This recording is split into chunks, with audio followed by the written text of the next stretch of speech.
3 wanita tempatan telah dipanggil bagi membantu siasatan kes conteng mural pemimpin negara.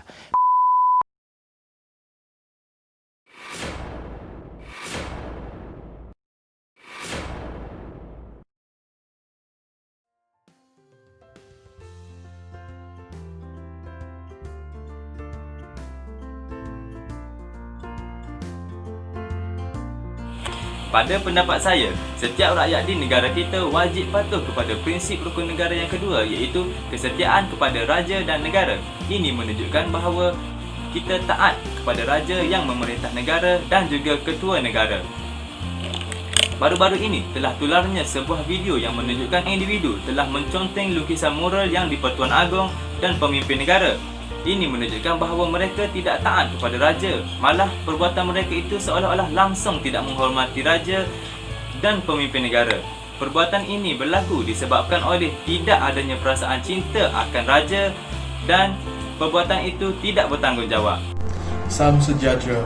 Dalam isu yang dibincang ini, generasi muda perlu mendukung dan menghayati prinsip rukun negara, iaitu kesetiaan kepada raja dan negara, bagi memastikan pemahaman terhadap falsafah ini diterap secara menyeluruh sekaligus membantu menjadikan Malaysia sebuah negara berdaulat. Untuk mewujudkan masyarakat yang bersasiat tinggi dan bermula, setiap lapisan masyarakat perlu mendidik anak-anak mereka dengan nilai setia kepada raja dan negara, agar dapat mewujudkan masyarakat yang bersasiat tinggi pada masa yang akan datang. Secara tidak langsung, ia dapat mengelakkan diri anak-anak muda pada hari ini daripada menjorong melakukan perkara yang negatif seperti menconteng mural agong dan pemimpin negara.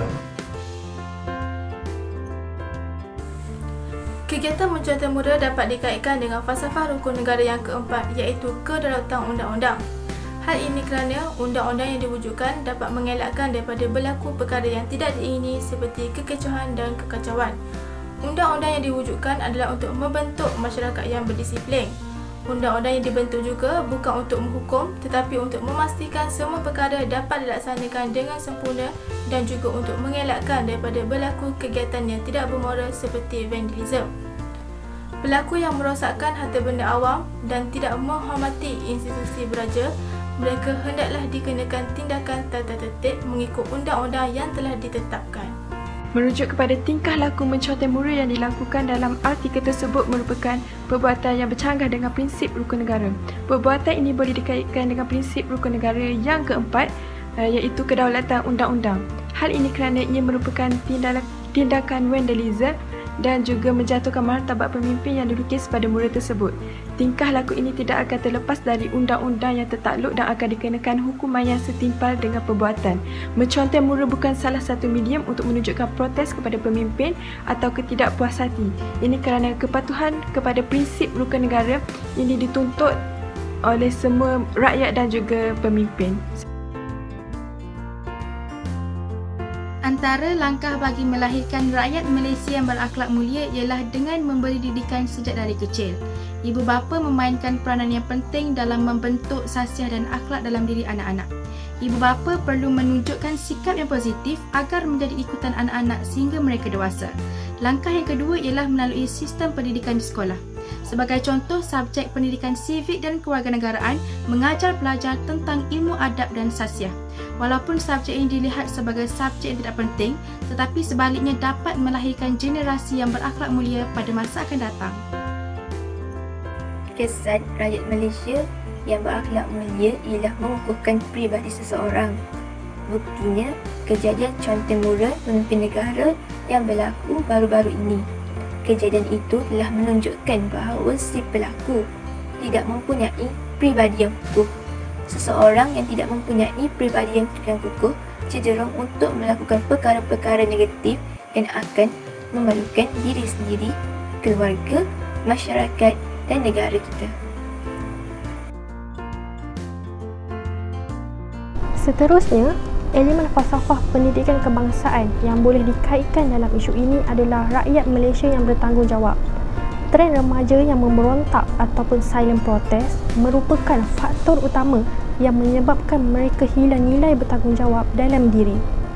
Seperti mana yang kita dapat lihat dalam isu ini, remaja menzahirkan ketidakpuashatiannya dengan menconteng mural pemimpin-pemimpin negara tanpa rasa bersalah.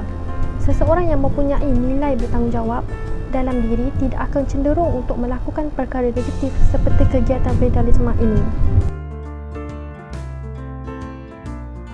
Antara langkah bagi melahirkan rakyat Malaysia yang berilmu pengetahuan ialah mereka hendaklah diberikan didikan sejak dari zaman sekolah lagi tentang kecintaan kepada negara. Sebagai contoh, terapkanlah nilai-nilai patriotik kepada anak-anak kecil supaya mereka mempunyai semangat patriotik yang tinggi kepada negara. Hal ini kerana dapat mengelakkan daripada berlakunya insiden yang memalukan kepada negara. Telah terbukti bahawa ilmu pengetahuan yang tinggi amatlah penting kepada setiap individu di negara Malaysia supaya mereka dapat membezakan antara yang baik dan buruk. Pada pendapat saya, langkah-langkah yang boleh diambil untuk menjadikan rakyat Malaysia sebagai rakyat yang berilmu pengetahuan ialah yang pertama melalui pendidikan. Ini kerana melalui pendidikan seperti pendidikan moral di sekolah, kita dapat menerapkan nilai tanggungjawab dalam diri setiap individu dan ini mampu untuk mematangkan fikiran mereka bahawa mereka mempunyai tanggungjawab yang perlu dilaksanakan bagi negara ini. Selain itu juga, mengadakan kempen di media sosial juga mampu membuka mata masyarakat mengenai pentingnya menjadi rakyat yang berilmu pengetahuan. Media sosial merupakan platform yang membolehkan kita menjalankan kempen dengan mudah kerana platform media sosial boleh diakses kepada semua individu tidak kira umur maupun bangsa. Antara kesan sekiranya rakyat Malaysia mempunyai ilmu pengetahuan ialah dapat memanfaatkan nilai-nilai murni seperti nilai hormat menghormati. Sikap saling hormat menghormati amat penting dalam kehidupan seharian agar tidak berlaku perkara yang dapat menjatuhkan dan memburukkan nama seseorang. Di dalam artikel tersebut, kita dapat lihat bahawa ada individu yang sengaja menconteng mural dengan menggunakan perkataan keset untuk luahkan perasaan mereka terhadap pemimpin negara. Hal ini menunjukkan bahawa individu tersebut tidak menghormati pemimpin negara yang telah banyak berjasa dalam menangani COVID-19 di Malaysia. Oleh itu, sebagai rakyat Malaysia, kita haruslah menerapkan sikap saling hormat menghormati agar situasi ini tidak berlaku di masa akan datang.